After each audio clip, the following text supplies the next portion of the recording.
statistical, so unpredictable, here on SNL Stats. Yes, that is right. SNL Stats is back for another episode. Hello, everybody. My name is Jon Schneider from SNL Stats, and I thank you for joining us in the middle of the summer. I know it is the SNL off season, and you might be saying to yourself, well, I really miss SNL, and I wish I had some content. Well, we are here with all the SNL content and all the gifts for you. In case you missed it, we had some really fun episodes in the last month. We did SNL Trivia, which we did once before that earlier in March, and I thought we had a really great game of SNL Trivia with 6 new competitors and people in the chat playing along. So check that out. That's on our YouTube channel. Really fun. We also did an all-time SNL cast draft with some of the superfans. That was a great show. It created a lot of debate online, so definitely check that one out. But as for today, I am joined by Rob Finn from the Saturday Night Project. Rob is an expert in all things SNL auditions. And, since we are near the end of July and headed towards August, which is typically SNL audition month, I thought it would be a perfect time to catch up with Rob. So, hello, Rob. How you doing? Hi, John. How are you? I'm doing great, man. Honestly, it's so weird when you go from every single day something, to between October and May, there's something SNL happening, some news, people are getting excited, and then the long off season begins. So exactly. I definitely miss talking about the show. But what's happening with you? Oh, not too much in the same SNL, I guess, slump. It's not a slump because it's not like the show's on and doing poorly. It's more the SNL vacation. It's an SNL vacation, but SNL fans never sleep. So here we are back at it. Yeah. Again. Yeah, you're so right. And honestly, so Rob, we got to catch up throughout the year while you were working on your project, which I'm excited for you to tell the listeners all about, those who haven't heard about it yet. And we became pretty good friends, and you joined us for one of the recaps. And I'm very happy to say that, through some discussions, I think that you will be joining us more often going into next season, discussing more things with SNL, and really, everything you've worked on so hard on for the auditions. I'm really happy to be including in everything that we're going to be doing in the future with SNL Stats. So welcome to the team, Rob. Oh, I'm thrilled to be here. And when we first started talking about this, it was ever since I started finding the different SNL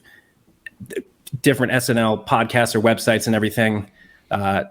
You were the one who, when I had nothing to show for it, way back when this started, I just sent you a message like, hey, I have this idea for a site that I'm working on. I can't show you anything, but you were always a wonderful guy to talk to. So to be able to come on with you guys, chat about the show, BS around a little bit. It was a lot of fun talking about Elon Musk last time. So who knows? Yeah. If ever there was a show to make a premiere on, I think that was the one. Yeah, that was a wild one. So if you haven't seen that one, that's definitely one to check out. So let me just set the table. That's what we like to do on our shows for all the people who are checking out our podcasts. Today we're going to be talking all about the audition process. So you may know all about what happens when people are on SNL, but what happens before they actually get on the show. We know all about the different comedy troupes that are around the United States and in Canada, and there are certain people that are recruited to come in. What is that process like? Rob has studied that, and he's going to tell you about it. We're going to discuss some stories that Rob has learned from interviewing several people who have auditioned for the show, several of whom actually didn't make it on, and what was that like? So I'm just excited to hear all these stories, and I hope you as the listeners will enjoy this episode. So Rob, really great, and thank you for being here, because I'm excited to talk about all this. Oh, I can't wait. I was telling you, we were chatting before. It's now, instead of cornering someone being like, so I'm working on this thing about SNL, and they're just like, okay, all right, cool. Now talking to you and people that are listening to the show, these are my people here. This is who I want.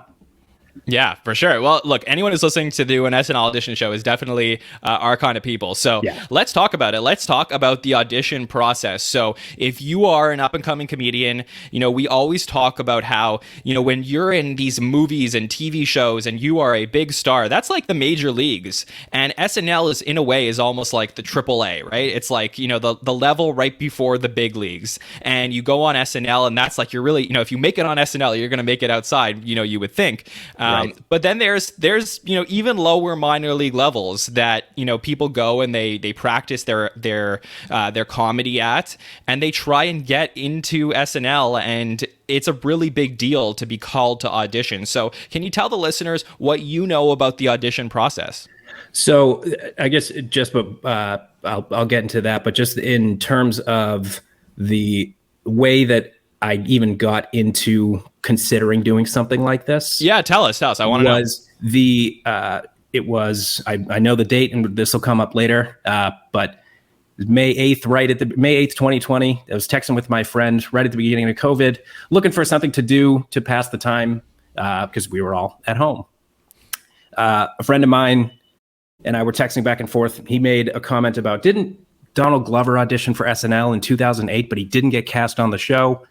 And I was like, yeah, he did. And I think John Mulaney auditioned then, and I think just a number of other people that auditioned in that specific year. And then that led to the question, I wonder if there's a site or a list that has every single person who's auditioned for the show and not been cast. And after hours of Googling, the answer was no. There isn't anything that has that entire list of people. And I thought, well, I'd like to know that. I'd like to know who all those people are.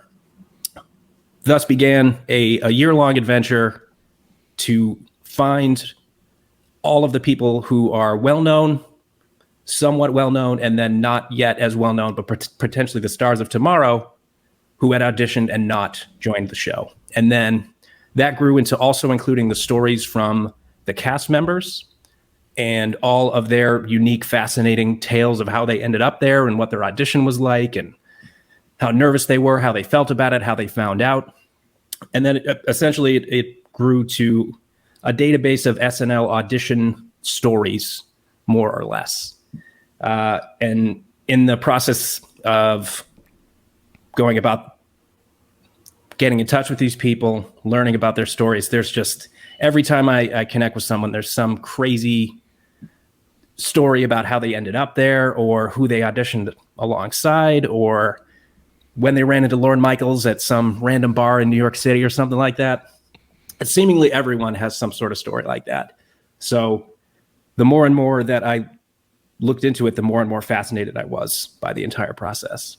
I was just going to say, Rob, I mean, I know how hard you worked on this, so it's really just all props to you for really everything that you've put together, including the website with all these details. So I'm just excited. I just wanted to jump in because I'm just so excited to talk about it. I appreciate, like I said, there were plenty of people that I did reach out to when I didn't have any site to show for it, and was just like, here's my idea. I promise that it's going to be cool. Yeah, for sure. Let's dive right in, Rob, because I really want to know, and I know the listeners want to know. Some of our listeners actually probably have no idea how people get onto SNL. So tell them about the audition process. So the people that we have on the site technically did not audition, but screen tested. So screen tested is when you physically go to Studio 8H in New York City and do 5 to 10 minutes of impressions, characters, and sometimes stand up, depending on the type of performer that you are, in front of Lorne Michaels, the head writers, and other power players at Saturday Night Live. There are plenty of people who, so before you get to that point, there's a couple of things that can happen. First is that you self-tape an audition and send it in, and they happen to see it and like it. Very, very rare. It does happen, but usually what happens is they will request a self-tape from someone who they've heard good things about. So someone who is a sketch comedy performer at UCB or the Groundlings or Second City, they will have some experience with them. Someone will recommend them, and they'll say, hey, you send in a self-tape to SNL doing characters, impressions, and stand up. And then if we like what we see, we'll fly you out to New York City and you'll do the audition for us. So of the places, basically the Ivy League of getting onto SNL is Second City, the Groundlings, and UCB. There's, of the 315 people on the site, 149 of them came from either Second City, UCB, or the Groundlings, which is just an outrageous statistic. It's the fact that there's that much of a concentration or like a pipeline for the comedians before they get to SNL is just, I had no idea that it was that pervasive, but for good reason. They're truly the Ivy Leagues of, they're comedy institutions. They've been around forever. And there's a reason that so many people have started there and then ended up on SNL. Well, it's so funny because I have to tell you that since we started at SNL Stats, we've been very fortunate to connect with a lot of people in the comedy community. Mm-hmm. And we get messages, a good amount, with people saying like, hey, do you have any idea like how to get on to SNL? Do you really? Yeah, we do. And we don't always have the right answers, but oftentimes I will say is that probably your best bet is to go and try and get into one of these comedy troupes, Second City, UCB, the Groundlings, because if you're telling me that, I mean, like we're taking a sample size of the people who have auditioned for the show that you have collected onto your website, but it's about 50% at this point. Yeah. So 50% of auditioners come from one of these three comedy troupes. It goes to show you that clearly the pipeline is very strong from them. Yeah, and what's nice about like Second City specifically has a school in Chicago, they have a school in Toronto, and they have a school in LA. So it's not what I guess what I thought originally was that, anyone who makes it on Saturday Night Live is living in New York City. They're already there. They, Lauren happens to go and see a comedian, a block away from Studio 8H and says, I like that guy. But really what they do is they pull obviously from those different schools that are in different parts of the country. And now Second City, because of COVID, as well as the Groundlings, as well as UCB, do have online classes. So you can make it. If anyone's listening to this, you can get into one of those schools and see if you have what it takes. Another part of what they do is have showcases at the different locations. So they might go to Second City and say to the person who's in charge of the headmaster, so to speak, of the school, and say, who are your 15 best performers? We want to come fly into Chicago and watch them perform and do their thing. For example, they went to Second City in the early 90s, I forget exactly what year, to see Chris Farley, because they'd heard nothing but good things about him. And in the process of seeing Chris Farley, found Tim Meadows. And then both of them were invited to audition screen test back in New York City, and both of them joined the cast the next year.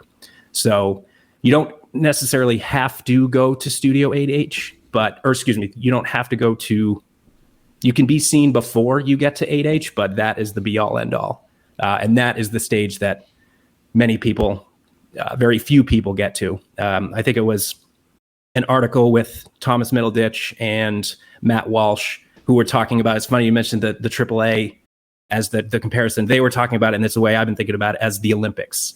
It's like, it's amazing to even if you don't get the gold medal and you don't get on the show, to even make it is just, you're in a tier above everybody else, which is why one of the concerns that I had heard from some people, and even thought myself, is this going to be like shaming people that didn't get on the show? And absolutely not. It's, if I was someone who was talented enough to get on the show and be on this site next to Will Ferrell and Bill Murray and all these super famous, super successful, amazing, iconic comedians, that's good company.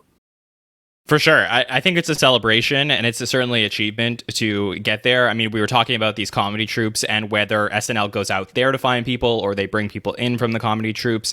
This is going back all the way to the 70s. I mean, from the days of, Bill Murray used to work at Second City. I think Belushi. Some of our original people were from, Toronto and stuff like that. Like the original stars of the show, this has been going on for like decades, like since then. So it's really, really cool to hear about this process, because it doesn't seem like there is one specific way to get on the show. And if it was, it would be a lot easier for people to say, oh, this is how I want to apply. Like when you want to get on a reality show, you prepare your casting video and you send it in to the casting people, or you go into like a live in-call audition. And, actually, funny enough, like probably none of our SNL community knows this, but I've actually applied for reality shows in the past. And have you? I have, yeah. Oh, And man. We should do yeah, a show about that. yeah, it was exactly the reality audition process. Yeah. But the it was really interesting because it's so different, right? Like what I did at the time, I was applying for a reality show, and I went to a hotel, and I got into a line, and they gave me a card, and they said, like, tell me why you would be good for the show, and I wrote it down, and then I got into a group of 5 people. And they go up in groups of 5s in front of a casting producer, and they basically like throw, questions at you and curveballs. And they say, hey, if you had to get rid of one person that is in the group with you, like they make you say things in front of people because they want to see like if you would be a good reality contestant or not. If and I throw the wine in people's faces and stuff like that. Right? Yeah, well, it wasn't Real Housewives. I wasn't applying for that, but hey, I don't know, no judgment, man. Yeah, exactly. But so I had this experience, and then actually in one particular year I did apply for a show, I actually got through the initial audition, which was really interesting.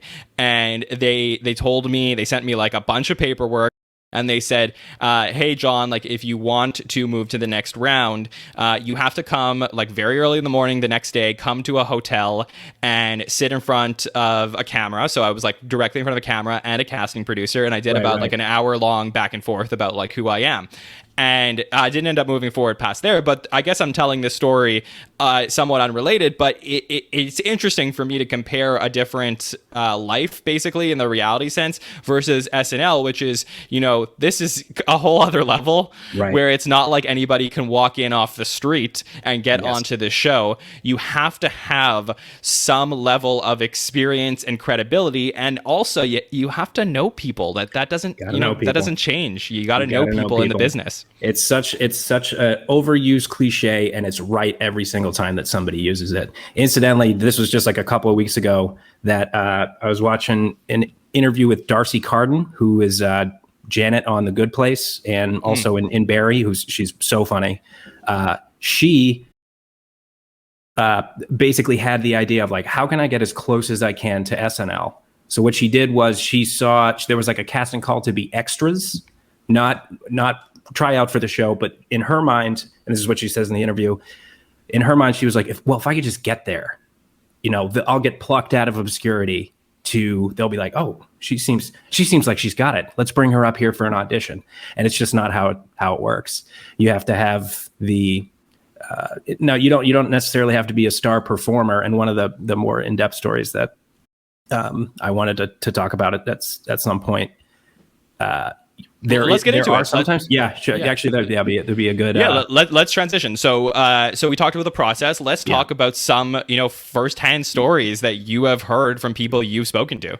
So the first day that I reached out to someone, in my head, SNL is such a faraway thing that the idea of talking to someone that had auditioned for it was just like it's another world. There's no way. But on the first day that this idea even happened, I reached out to a very funny actress named Jessica Joy and sent her just a Twitter DM, basically like testing the waters, like, hey, I'm thinking about making this site. I saw that you auditioned in 2013, and she sent me an article that she had written for like a local paper. She auditioned alongside 2 other actresses who one of them was Lauren Lapkus, and then the other one was an actress named Kate McKinnon. And she said that when Kate McKinnon was auditioning, she could see her. One of the things that happens when you're auditioning is you can hear and see everybody else, either because you're close enough to the stage or because they have them up on screens in the rooms that you're in behind the stage. And she saw Kate McKinnon audition, and everyone in the room was like, okay, she's the next big thing. And what do you know? So I know the listeners are going to ask, so Kate McKinnon joined the show in 2012. So when would this audition had taken place? I'm mixing my years up then, because she auditioned with Kate McKinnon. Okay. So it's no problem. I just 2012. Okay, so I just don't want to, I don't want to get like a million Twitter messages. So just all right, guys, I got the year wrong. I'm sorry. I think it was 2011, but yeah. So she auditioned, and the just to watch that from behind the scenes was just so fascinating to me. So then I was like, oh, wow. So people will actually respond. The next day, I reached out to someone who Jessica had said also auditioned, but he was a little bit ornery, was her warning. And he can I swear? Are we allowed to swear on this? Yeah, I prefer not, but Okay, then well. yeah. He responded to my DM and told me to F off is what he told me to do. So on that, this is the second day that I'd ever had this idea. Was like, maybe I just won't do this. Maybe I'm not going to do this, because I've reached out to 2 people. One of them has been super nice. One of them told me to get lost. Do I really want to deal with people being that consistently mean? For the rest of the time I reached out to literally hundreds of people, not one other bad experience. It was one guy on the second day that almost made me say, forget it, I'm not going to do this. Yeah, are you going to tell us who this guy is? No, you don't have to. You don't. I'm not. Yeah, I got his name right here. I got the receipts and everything too. But yeah. But yeah. So then after that, so we started finding all these different ways to reach out to people, and what I wanted to do was have a quote section. So whether it was taken from an interview, say that they did on Seth Meyers, where a cast member talked about what their audition was like, just take a quote from there and have that on each person's page, kind of like a baseball card. Have the year they auditioned, if they went to one of those Ivy League comedy schools, and how old they were when they auditioned, just have some statistics and info about what their audition was like when it happened. So from there, I was asking people for quotes and just really any information. Lots of radio silence. The first person to respond to me with a meaningful and ended up being probably, I think, one of the coolest stories that I heard was a guy named Peter Michael. He currently is a hugely successful voiceover artist. He was in Big Mouth. He was in WandaVision. He was Joe Biden on Jimmy Kimmel for the last, I recognize his voice at this point, and I heard him and I was like, that sounds like Peter's Joe Biden. And then sure enough, I looked and there he is. So he picked the wrong time to stop being Joe Biden. Yeah. Well, he, I'm sure he's gone on to do better things. Oh yeah. But, yeah. Well, he's got a bunch of stuff that he's doing with, I don't know. He's all over the place. Every time I look on Instagram, great guy, give him a follow. So he was a rare exception in the fact that he was putting up impression videos on YouTube. He was 20 years old. He was living in Hawaii. He got contacted after a couple of his videos went viral by Mike Shoemaker, who is the executive producer of the Seth Meyers show, of Jimmy Fallon's show, and obviously very connected at SNL. So he gets flown out. This is 2008. Auditioning alongside him, I think directly before and directly after, are John Mulaney and Nick Kroll. Mm-hmm. And he proceeds to go do his characters. The thing that everyone says in all the articles I read is that during the audition process, no one laughs. That's like the big thing that they tell everyone before, like, don't be weirded out. Nobody's going to laugh. That's just part of the process. So he gets out there fully expecting everyone to not laugh. He does his first joke, whatever it was, an impression, I forget exactly what it was. Everyone starts laughing. So now he's thrown off. He's like, oh, damn it. He was like, what does this mean? He was like, okay, they told me they weren't going to laugh. Why are they laughing? Is that bad? Do they feel bad for me? Is it something like that? So it was funny to talk with him about that. He didn't end up getting cast on the show, but after he kind of went through all of this, his first ever time performing ever in front of other people was auditioning for Saturday Night Live. He had never done a play. He had never acted in front of him. He had just done YouTube videos. He was incredibly good at impressions. They discovered him. His first time ever performing in front of people was at Studio 8H at the Olympics of Comedy. I was just like, what? And the people that he was with were, like I said, Nick Kroll, John Mulaney.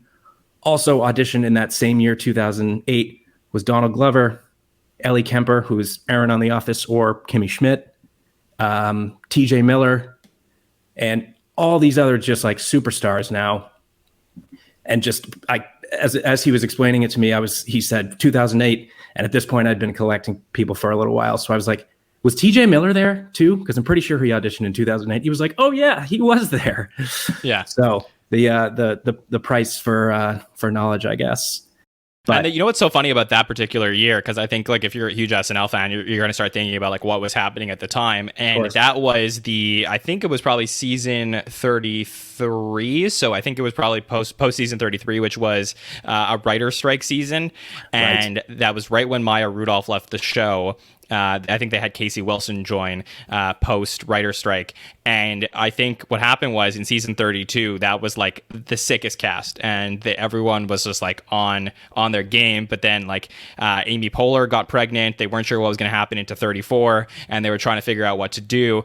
And I think that like what happened is they ended up having like such a good cast, and then all of a sudden it was like people started leaving and they got nervous, and they had to bring a lot of people. So it's funny in context when you're an SNL fan and you hear like, oh, this person auditioned in this year. What was happening at the time then? Exactly. And the other thing that is worthwhile to take into consideration is the what they're looking for at the time. So every time that they're holding auditions, they're not looking for like the reason that Peter, this is what he said that Mike they were specifically looking for a new kind of multifaceted impressionist. So they went, all right, we're going to find a person that is really, really good at impressions. We don't care where they come from. Maybe they're going to come from one of the comedy Ivy League.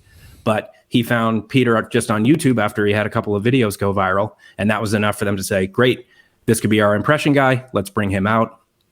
So I think they took Bobby Moynihan then, which was interesting. They like did. Yeah, so it would be interesting. Like, do you ever ask like someone like a Peter? It was like, oh, do you ever feel like Bobby took your spot? Oh no, but I should. That's a great question. Yeah. I'm always curious about that. Yeah, it's everyone that I've talked to has had nothing but good things to say about the people that they auditioned. I think Peter had talked about how I guess John Mulaney referred to him as Hawaii Kid the whole time. So he was John Mulaney is exactly who you'd expect him to be. So just being funny. I think that they keep it a little bit secretive, the other people that are auditioning. Well, obviously the entire process is relatively secretive.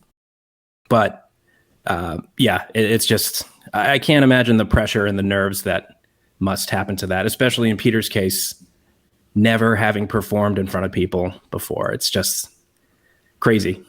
Yeah. Okay, well, that's really interesting. So I guess you ended up talking to a bunch of people. Are there any people that you spoke to that are like, oh, this is a story I have to tell people, like they have to know about this one? So the other people that I spoke with, Lorraine Newman from the first season of SNL, her very brief story was, let's see. So in my case, I didn't know I was auditioning when I was cast. Lauren came to see me in the Groundlings. The first time he hired me was for a Lily Tomlin special. The second time he saw me, he hired me for SNL. Both times, I had no idea he was in the audience. Yeah, and she was very young when she got onto the show. I think her and Danny were the youngest people to be brought on to season 1. So, super young at the time, like in their early 20s. Yeah. And I could only imagine what their experience was, obviously. That's for another podcast. But yeah, that's really cool. So obviously hearing from Lorraine is awesome. Was there any like story that you heard that you thought was like way different than anyone else's, that it's like this one is really out there? Yeah. I spoke with a very talented actress who almost exclusively does drama named Karen Vandenblink. And the way that I found out that she had auditioned was just in the random Google searches of SNL audition and then looking for like local news stories or anything that had a mention of that. She was interviewed, I think, by a paper in her hometown. I'm blanking on exactly where she's from, but she was great. I got the chance to speak with her. She was at I think the year was 2010 or 2009. She was performing at a festival in California and was doing like a comedy drama play. Had never done comedy, not that she hadn't been interested in it. She was just kind of a more dramatic actress. So she does this comedy drama. The crowd is loving it. It's very successful. After she gets off stage, a few minutes later, people are congratulating her on that. Alec Baldwin walks up to her.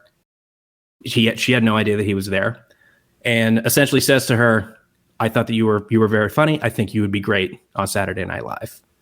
Wow. Cut to 4 weeks later, there she is, Studio 8H, doing exactly what everyone else who has been doing comedy their whole life, and she's terrific. She didn't make it onto the show, but it just goes to show you there's no one path. Whether it's Peter Michael, 20 years old in Hawaii, uploading videos onto YouTube and getting picked from there, or Alec Baldwin coming up to you after your performance in a semi-dramatic play, or if you're someone who went to the Second City and grinded it out and took all the classes and joined one of the troupes there and worked your way up. There's no wrong way to get there. Yeah, it's really cool to hear about. I guess the next question I would have for you is that what do people typically do for their auditions? I know that we've seen, especially, I think it was our 40th anniversary special where they showed some like unaired auditions previously. I think we got to see like Galifianakis audition and people like that, and also some great people from the history of the show showing like what Will Ferrell was doing when he auditioned. But did anyone tell you specifics about like what they prepared for their audition? So a lot of them, especially in Peter's instance, because it was like 13 years ago, he was like, I can't remember exactly what it is that I did. And even from the people that did make it on the show, that have described it as just like, I blacked out. I was so nervous, and it's the Super Bowl of comedy. So I know that the one example I can think of is Kevin Hart doing an obscure NPR broadcaster as one of his impressions, and them being like, who is this person that you're doing an impression of? And him just being like, I know I didn't get on the show, because if they're asking who the impression is of, probably not a good sign. Yeah, for sure. I know that I always go back to that like really famous year when they brought on Samberg and Hader and Wig, and I always hear the story. I think that Andy auditioned where he ended up doing this on the show, which was like the jogger from the 1980s and then like the jogger from 1990s or whatever. And I think that's what he did. Apparently, he got everybody to crack up, which is so funny because it's like so nothing, but like that's exactly what Andy is. So perfect. Will Ferrell, I know, did he did his Get Off the Shed guy, right? So he did that, and then he also did I think it was like a business executive who also was playing with cat toys. So he would be talking and just be like, "Yeah, man, make sure I got that meeting coming up at 3:30." Yeah, it's so with great. with just like a piece of catnip in front of him. And there are a few instances of people's SNL auditions being online. They're very few and far between. Will Ferrell's is up on YouTube. Jimmy Fallon's is up on YouTube. Jimmy Fallon did a celebrity walkathon and went through which is just perfect because he went through and this was the mid 90s. So he did Seinfeld, he did Chris Rock, he did Richard Pryor, he did Cosby, he did just a bunch of other people, just kind of one after another. Yeah. And some musical impressions too. So it's true. That was a crazy year though. Him getting on with obviously Parnell and Sands, just like craziness that it's so much fun to explore these instances. So, if you are one of those people who's listening to our show today and you're like, oh, I do want to eventually audition for SNL. I'm going to go to these comedy troupes. I think like we said, there's no one way to get onto the show. But as far as like what you're going to do when you get to your audition, I think from what I understand, and tell me if you agree with this, Rob, I think the most important thing is like whatever got you to the audition is what you have to do at the audition. Like don't step out of your lane, because I think they're going to figure it out right away that that's not you. Absolutely. They Mulaney also talked about when he had auditioned that it's somewhat atypical to do stand-up. It's usually it's more character driven, and maybe it's just they say some sketch ideas that they have at the end that could be interpreted as stand-up. Mulaney was like, I don't do really characters. I didn't really have any impressions, so I just did my act. And he didn't get cast on the show, but ended up becoming a writer. Pete Davidson was the same way. He didn't really have a bench of characters to go to. He had just been doing stand-up, so he just did stand-up. And, Lauren and the people, the powers that be, saw something in him and Mulaney to say, we want this guy on our show. So, yeah, perfect way to put it. It's whatever it is that you were doing before. If you didn't do impressions and you didn't do characters, it'll show in your audition one way or another. But I guess the best way to think about it is the typical form is a mix of impressions and characters and sketch ideas. But if you're a stand-up comedian, you're going to end up doing stand-up. Yeah, for sure. So, Rob, I think that this is a good point in our conversation today to talk about an interview that you did, and this is one that you put out on your YouTube channel. So I would love to talk about your conversation with a guy named Bruce Wexler. Can you tell our audience who Bruce is? And then we're going to play a bit of that interview for you guys so you can hear firsthand about the audition process. Absolutely. So Bruce Wexler is a wonderful, wonderful guy. And not just because he agreed to have me interview him after I had asked several other people that were uninterested or unavailable. Such a nice guy, such a talented guy. What people might know him from is the show Euphoria on HBO. He plays the main character, Rue's dad. He's not in he's not in every episode, but he is in several. Rue is played by Zendaya. The other major credit to his name that I had actually known him from was he's a nurse in an episode of It's Always Sunny in Philadelphia. And he is a Philadelphia native himself. So he was very, very happy to get a chance to be on that show.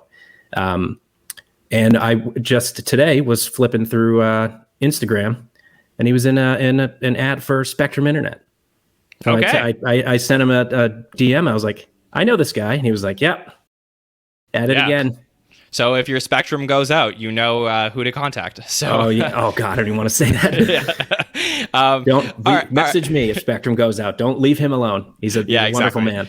Yeah, for sure. Okay, so this is what we're going to do. We're going to send it over to Rob's interview with Bruce, and then we're going to come back. We're going to talk about that, and we'll finish up our show today. So let me send that interview over right now. When was that you went? What year? 11. It was, this is funny, transitioning into this whole SNL audition thing. You're doing my work for me. Yeah, I was in Scotland when I found out that I got the screen test for SNL. Oh, no way. Yeah, so I was doing the show, and I got I kept getting, maybe we'll get into more detail about how this all happened, but I kept getting these emails. This was back before you could like text, like from different countries. Right. There was no WhatsApp or whatever. Right. So I was like just checking my email a lot on my phone, and my manager just like had sent all of these emails like in all caps. Yeah. Call me. Yeah. Call me. So, oh my God. Well, I go into, so I knew I had sent the tape in, and I was like, okay, I wonder if this is what I think it is, but I don't want to hope. So I borrowed my friend's phone who could call the States. Mm-hmm. I called him. He's like, what day are you coming back from Scotland? Right. I was like, September 4th. He's like, okay, on September 7th, you're screen testing for SNL. Oh, man. Oh my God. So I was like in a bedroom in this flat that we had rented, and my wife was out there and some of my best friends, and I got off the phone, and I was like, I just got to be like, that's it's happening. We're doing it. Yeah. Oh my God. So September 7th, will you, or was there anyone that you auditioned with that you were alongside? Nobody from that group. I think it was only about 14 people that tested that year. Yeah. I don't think anybody got onto the show. Okay. Actually, you probably would know better than I would, because if you look at whoever was there at the beginning of the 2011 season, mm-hmm. is who would kept it stagnant. Yeah, but I heard that like nobody did it. Yeah, I know that I can't think of the specific years that there wasn't anyone new that joined, but it's not crazy uncommon. And I think that sounds about right for the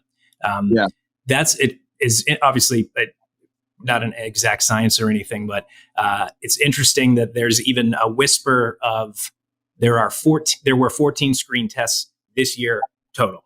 Yeah, that thanks to you, probably the most realistic number of like, all right, what's the total? There have been times where I was like, okay, is this going to be 11,000 people? Like, is it going to be just a crazy amount? But man, 14 in 1 year. Yeah. Now there's differences, and I mean, you can decide like what constitutes it. But I know that they've done things like SNL has done things like where they'll put up a showcase, in LA, Yep. and then they see talent all over the city. And I know that what it was for me was like, no, we're putting you on a plane. You're going to Studio 8H, and you're gonna do your thing that we've all like seen people do, Right. And I think only 3 or 4 of us were actually from LA. Okay. Well, it's funny. I knew 2 people. 2 of like my own friends were there that year doing Also, it. testing as well. Yes. Okay. And then another guy who ended up becoming a really good friend that only years later did we both learn that we were there the same day. Oh, no kidding. So that's really funny. We put it together. Yeah. Did they keep you like, were you all there at the same time, but they were like, all right, we got Bruce in this room. We got everyone else over here. Yes, we were in. We all had different call times throughout the course of the day. But like one of my friends had to be there at 3. I believe I didn't have to be there till about 5 p.m. And you didn't see everybody because everybody had their own sort of dressing room or green room. I think we were in the dressing rooms of like the cast members. Yeah. And so the room I was in, I was told at one point was Rosie O'Donnell's like green room when she had her show, Rosie on NBC or whatever. Right. So I didn't know she was in that studio. I didn't. I would. Why would she be in the SNL? But that definitely was told to me. Oh, sure. Yeah, you don't forget Rosie. Yeah. So I, we didn't see each other. All the people who were testing, like it was very. We were by ourselves and we were all in our own zones. And but then but my friends that I knew who had also flown from LA were there. So I went and hung out with them. I think maybe after I was done, I went and hung out there in their room. And then I met another girl who was there from UCB in New York, and I would never in a million years remember who that was. But it's a surreal situation, as I'm sure you can imagine. So what did you do? Did you have? We can jump in as little as you want. It's up to you. Yeah. For my tape, like for the what did I do? Yeah. I pretty much stuck to the tape. So I had been in Groundlings, which is one of the top like comedy places. Yeah. So anyway, so I was in Sunday Company there, and I had known that SNL had been there to scout our shows. Because that's what they do. They come see the Sunday Company and they see who they like and all that. The Sunday Company, the group before me, I think like 7 of them ended up testing for SNL. So SNL had been there to see the Sunday Company. And then my manager was like, I didn't get any traction from that. So I just thought the dream was dead. Like, okay, well, they came and nothing happened from that. Right. So he was just like, well, put together a tape. It's like they ask for very specific guidelines. They want characters, impressions. Right. They say 5 minutes, but it's okay to go a little longer, that kind of thing. And then it was they saw my tape, and that's what actually had them ask me to come in and test.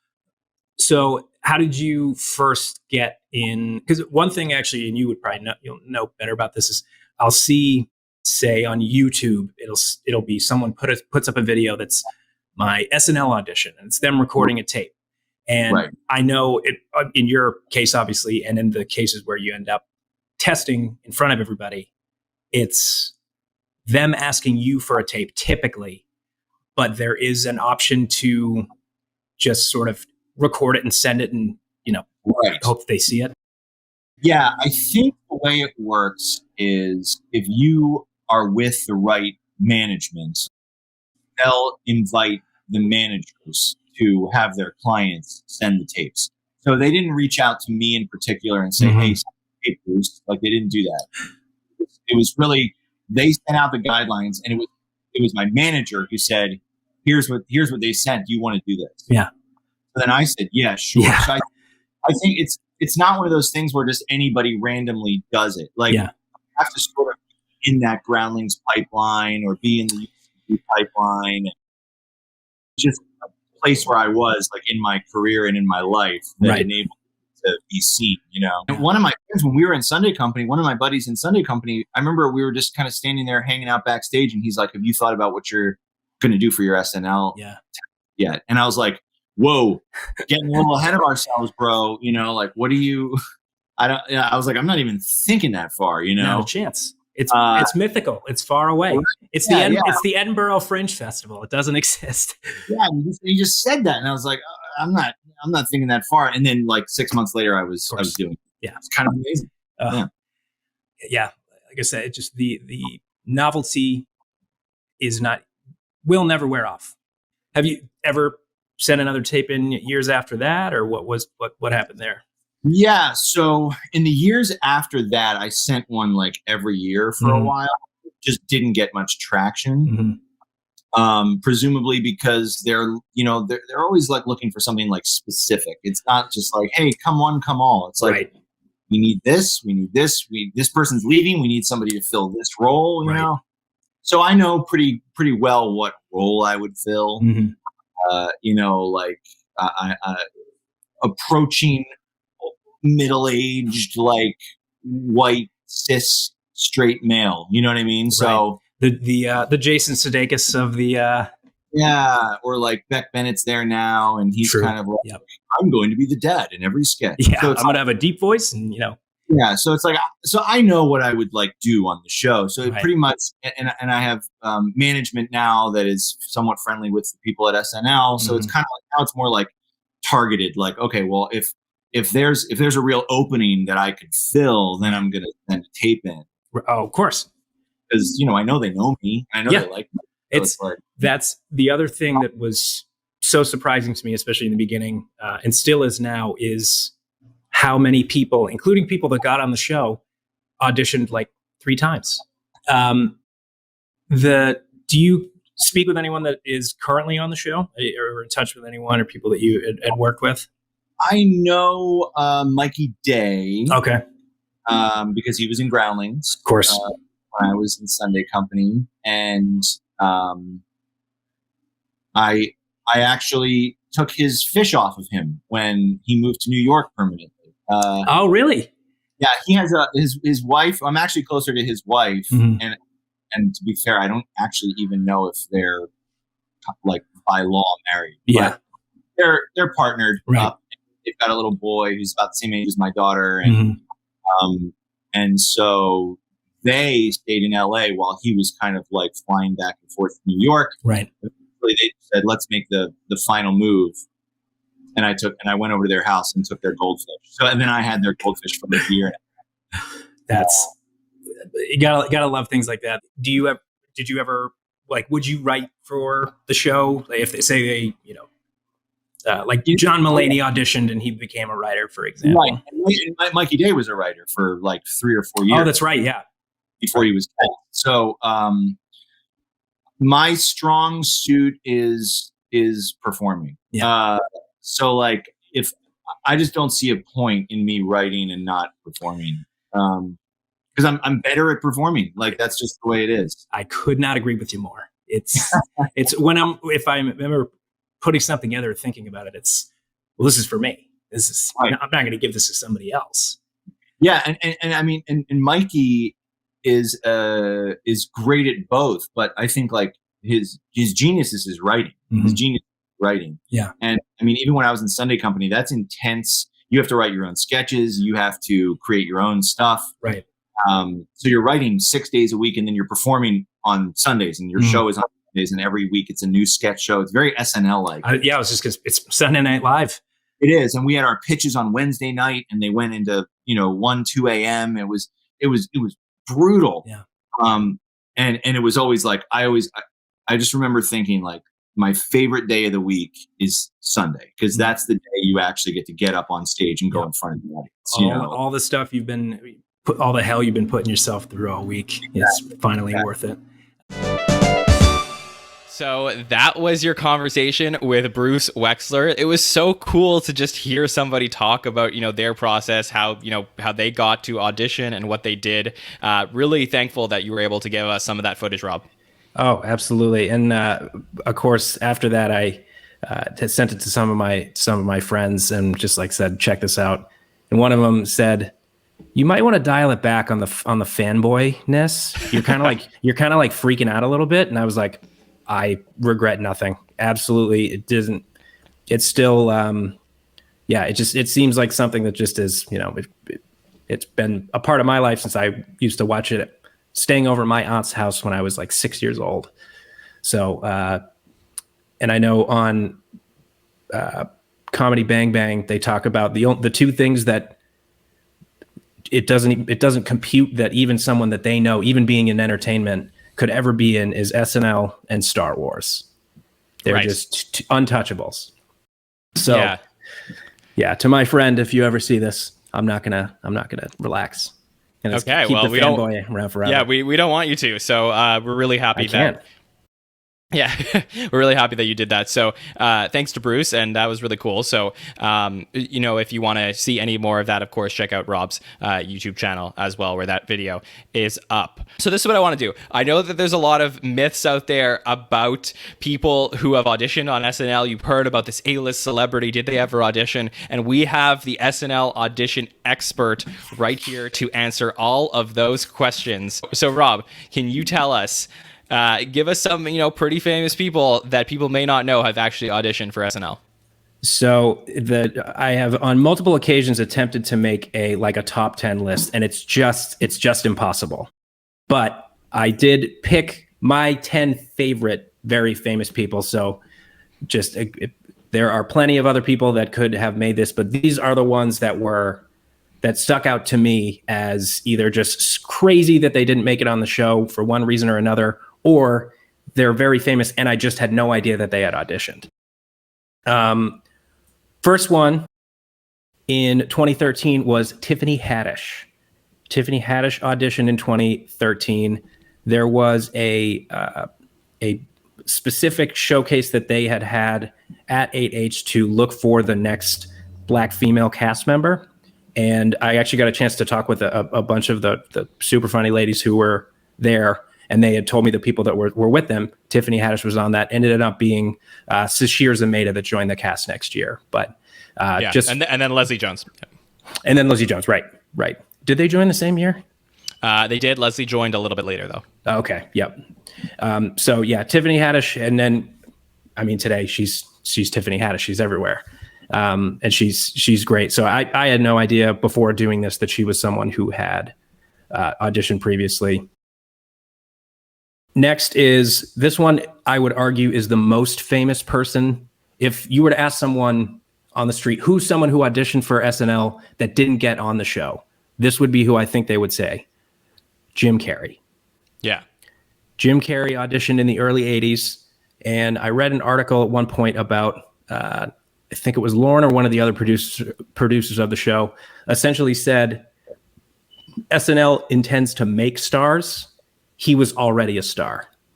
So I think part of the thought process behind Lauren's crazy comedy mind was he's almost too big for the show, which, he's Jim Carrey. So I guess this isn't, I guess that was Lauren's thought process, where you had like the Dick Ebersol, season 10, where you had Billy Crystal, Christopher Guest, Martin Short. Those people were probably already stars. I guess the closest thing I could think of to a star that was hired for SNL when they were already a star was probably like Michael McKean. Michael McKean, yep. Yeah.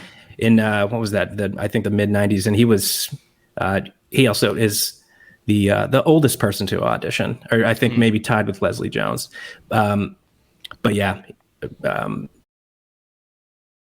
let's see who else have it next. I say number 3 is just a third person on this list. This is in no particular order. Sports Center countdown, number 3. Yeah, web gems coming at you. A guy who maybe you've heard of named Stephen Colbert. Have you heard of this guy? He's kind of an underground alt comedian. Yeah, so he became a writer on the show, correct? I don't believe so. I think he ended up going and working for. He was okay, because I know he went and was a part of the Dana Carvey show, the ill-fated one-season Dana Carvey show. But that's news. Look at this, learning new stuff every day.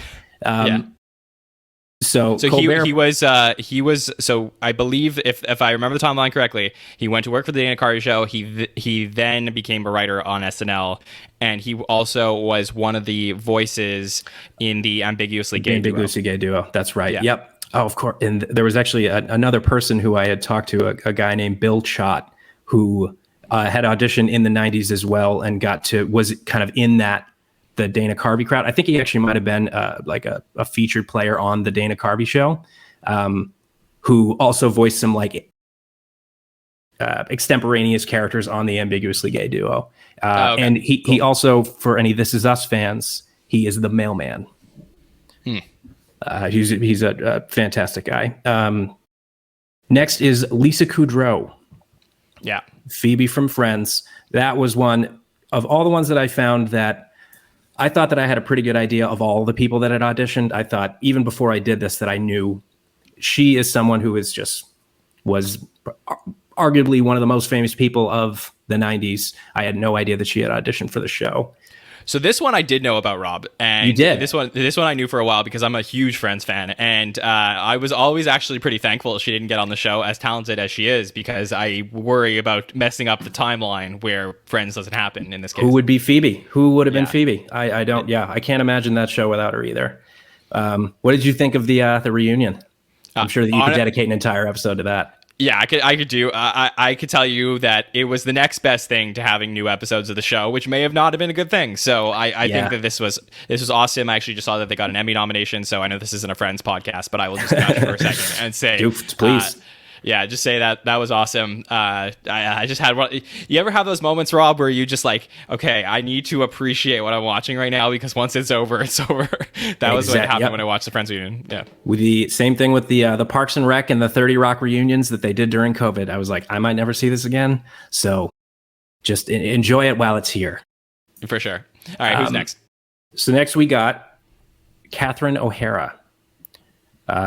Most recently, obviously, she's been in everything, and she's very illustrious and has all kinds of credits.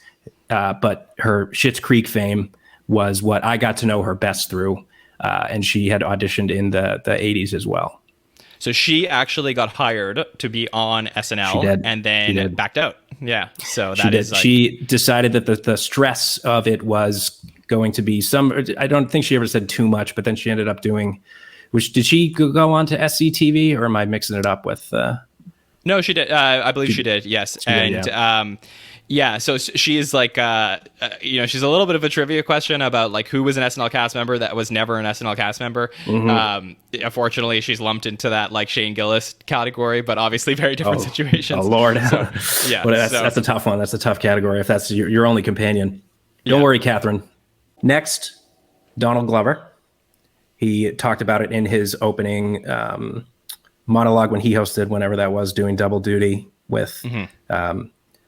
I still the second song that he sang, Saturday, I don't know if he ever released it as an album version. So he did two songs. He did This Is America, and then he dropped the music video, and then he did another song called Saturday. And I remember it was like a year later, and it still had never come out. Maybe it ever did. I'm sure if someone hears this, they'll yell at me if I'm incorrect. But I always thought that was so cool. Listeners, will get upset. Yeah, of course. I'm sorry to anyone. Yeah. So Donald Glover, and he also was in contention specifically to be the cast member that was the Barack Obama impersonator. Right. And if anyway, he's got a stand-up special with Comedy Central out there where he does a very good Obama. I did not know Donald Glover could do as good of an Obama. Check it out. Yeah, he was actually, when I was younger, Derek Comedy. He was like a big part of that. Honestly, very impactful. So I used to watch all those. Yeah. Those early YouTube videos were just oh my god, some of the classics. And here's a little trivia. I believe Bobby Moynihan is in one of those. He is. He is. Yep. So, I forget the. I don't remember what video. Yeah. Yep. Yeah. John Goodman. Right. Auditioned to be on the show in the early 80s as well. Dane Cook, who was nice enough to answer one of my DMs at one point and said that he would be interested in doing an interview after his book came out. I don't think it's come out yet. So, Dane, if you hear this, I'm coming back for you. I'd love to talk to you. Remember seeing him at the Boston TD Garden in 2006 with my best friend after his mom won tickets to him on the radio. And I think it was the hardest I ever laughed. That was Dane Cook. That was Dane Cook mania. He was everywhere. Yeah, he did back-to-back years of hosting SNL, I believe. Yeah. Oh yeah. And but he is someone that I, without having done the crazy, arguably overly extensive research that I did to find all these people, he wasn't someone who has really talked about it. He wasn't someone who has been interviewed about it on like a late night talk show, which is usually the norm. But so I'm always interested in, if I ever get the chance to ask him about it, I'll be like, what is your thought, Dane, on having that be a part of your career? Are you, and I would argue he shouldn't be, and nobody should be if they auditioned and didn't make the show, because that's, again, it's the Olympics. But I wonder is the fact that he hasn't talked about it indicating something? Is it just something that is unimportant to him so he doesn't think about it? I'd love to know. Yeah. And then my favorite, and this one we've already mentioned a couple of times, but Mr. John Mulaney.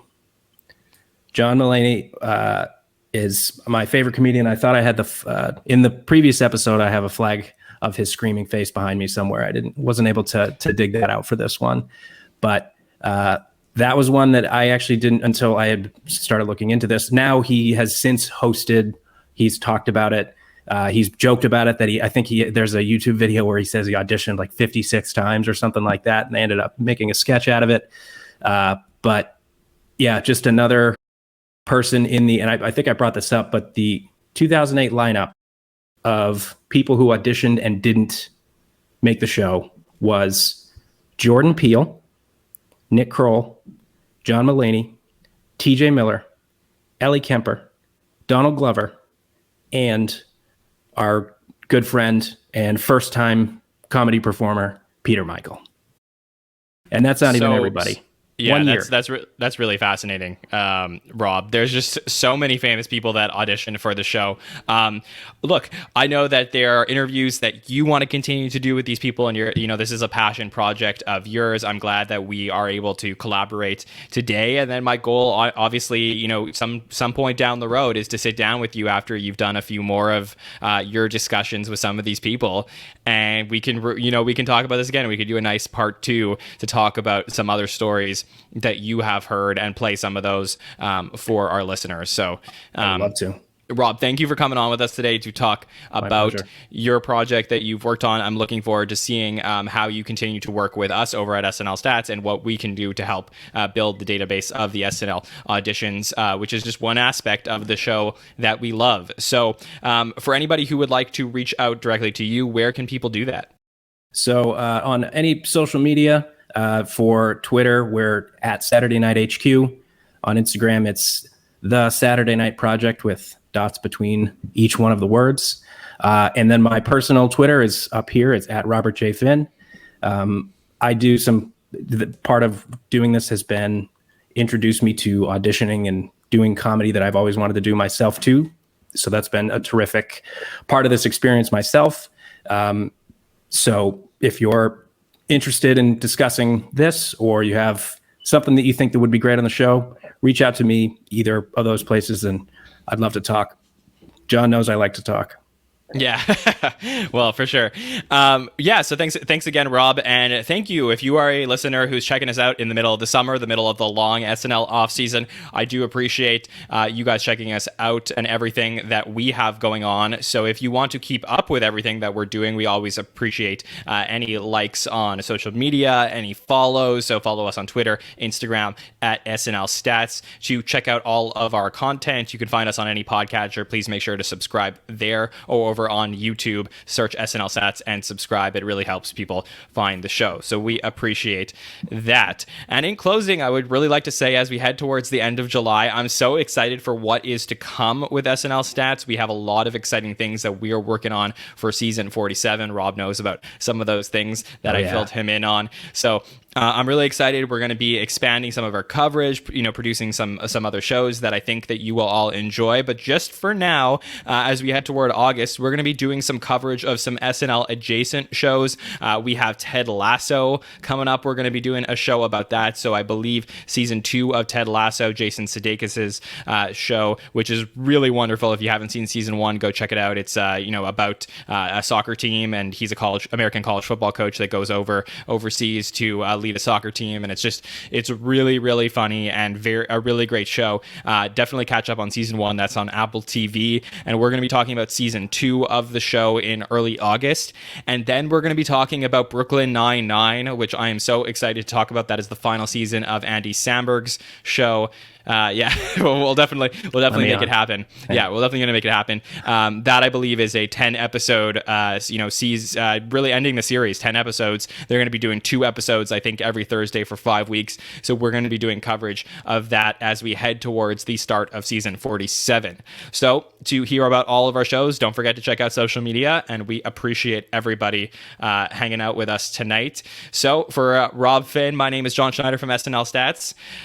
We'll see you next week, guys. Have a good one. Let's get statistical, so unpredictable here on SNL.